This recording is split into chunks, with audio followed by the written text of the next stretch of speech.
Hi, my name is Ken Davidian, and welcome to Season 1, Episode 3 of OT in Space, covering the Oxford Handbook of Organizational Change and Innovation, second edition, edited by Marshall Scott Poole and Andy Van de Ven. Today, we'll be getting an overview of the second major part of the handbook on the topic of the dialectical models of change. As you recall, the dialectical motor is one of four idealized motors of how change occurs. In reality, multiple motors are working at multiple levels of analysis in combination and in dependency with each other, but we'll treat each one separately to better understand their individual attributes and characteristics. You also probably remember from our first episode of OT in Space that the dialectical change motor is based on two ideas, a predominant idea called the thesis and a competing idea called the antithesis. After their competition, what results is something different from the original thesis or antithesis, but it's something new called the synthesis. This is part 2 of the handbook, and it covers 6 chapters, and that's a lot to cover. So I'm going to jump right into it. All right, now, let's go. In chapter 7, paradox theory, the study of management contradictions, and dialectical theory, asserting that contradictions are dynamic and ever-changing, combine together in what is proposed as the contradictions perspective. Interestingly enough, the contradictions perspective seems similar to the subject of Chapter 8, the Yin-Yang model of change. This logic model, typical of Eastern thought, states that contradictions don't really exist and are embedded within each other. Chapter 9 focuses on how social movements have changed given advances in information and communication technologies. Generational shifts also contribute to the new ways that social movements are accomplished.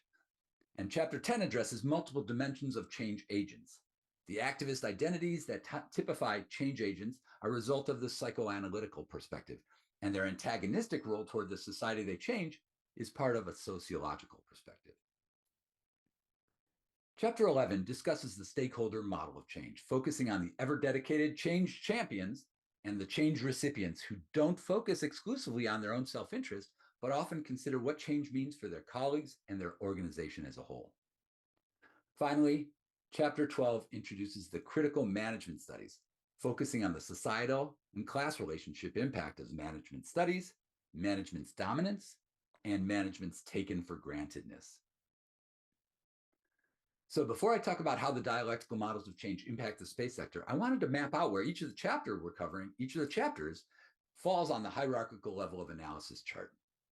The first 3 chapters of the handbook fall into the category of overview topics and are not really part of the org theory hierarchy.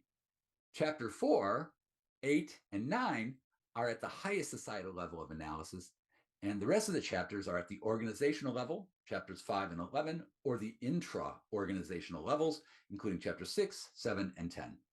It'll be interesting to see how this chart fills up as we progress through the rest of the handbook.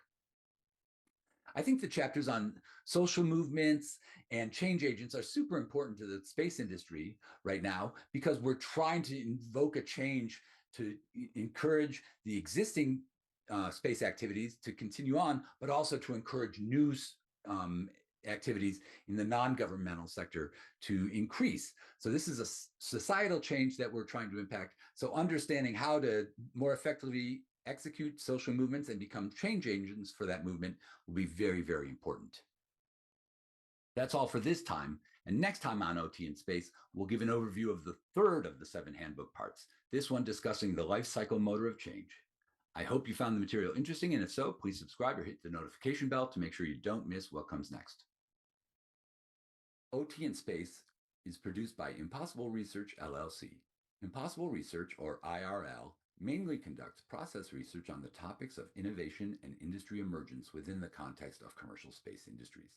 IRL also offers research consulting and STEAM outreach. This video is intended for educational purposes only.